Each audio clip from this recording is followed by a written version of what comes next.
Ready start. अध्यक्ष महोदय, मैं आपका आभारी हूँ कि आपने मुझे बोलने का अवसर दिया।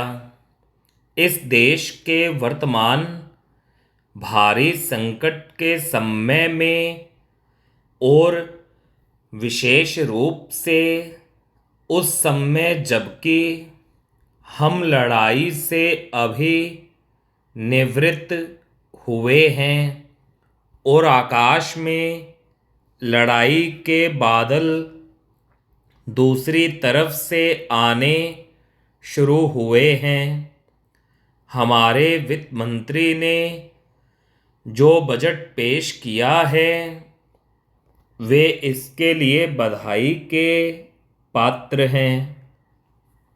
यद्यपि भिन्न भिन्न पहलुओं को लेकर आलोचनाएं की गई हैं, लेकिन यदि उनकी कठिनाइयों को भी देखा होता कि राष्ट्र को किन किन संकटों का सामना करना पड़ रहा है, इस बात पर भी अगर मेरे से पहले बोलने वाले वक्ताओं ने विचार किया होता तो मेरा विश्वास है कि उनकी आलोचनाओं का आधार कुछ दूसरा होता।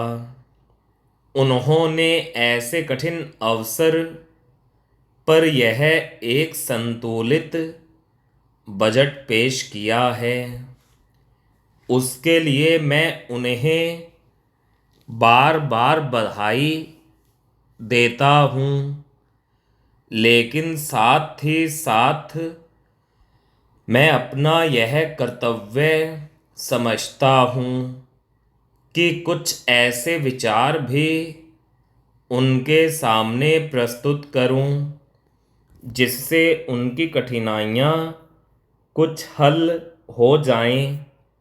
उदाहरण के रूप में विगत 2 वर्षों में लेखा जोखा कमेटी में बैठने के समय मुझे ऐसा अनुभव हुआ है कि इस देश में 2-3 इस प्रकार की त्रुटियां मौजूद हैं जिनको दूर करने के लिए, जिनकी जांच करने के लिए यदि कोई एक कमेटी या आयोग बिठा दिया जाए तो राष्ट्र की रक्षा व्यवस्था के लिए करोड़ों नहीं अरबों की व्यवस्था फौरन हो सकती है।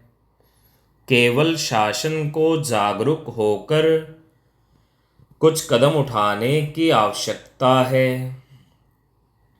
अभी कुछ छिपे हुए धन का जिक्र किया गया। सरकार ने भी समय समय पर ऐसा आभास दिया है कि इस देश में लगभग 30,000 करोड़ रुपए का छिपा धन मौजूद है। समय मैं समझ नहीं पाता हूँ कि जब सरकार ऐसा अनुभव करती है तो इसकी व्यवस्था करने में उसको दिक्कत क्या आ रही है।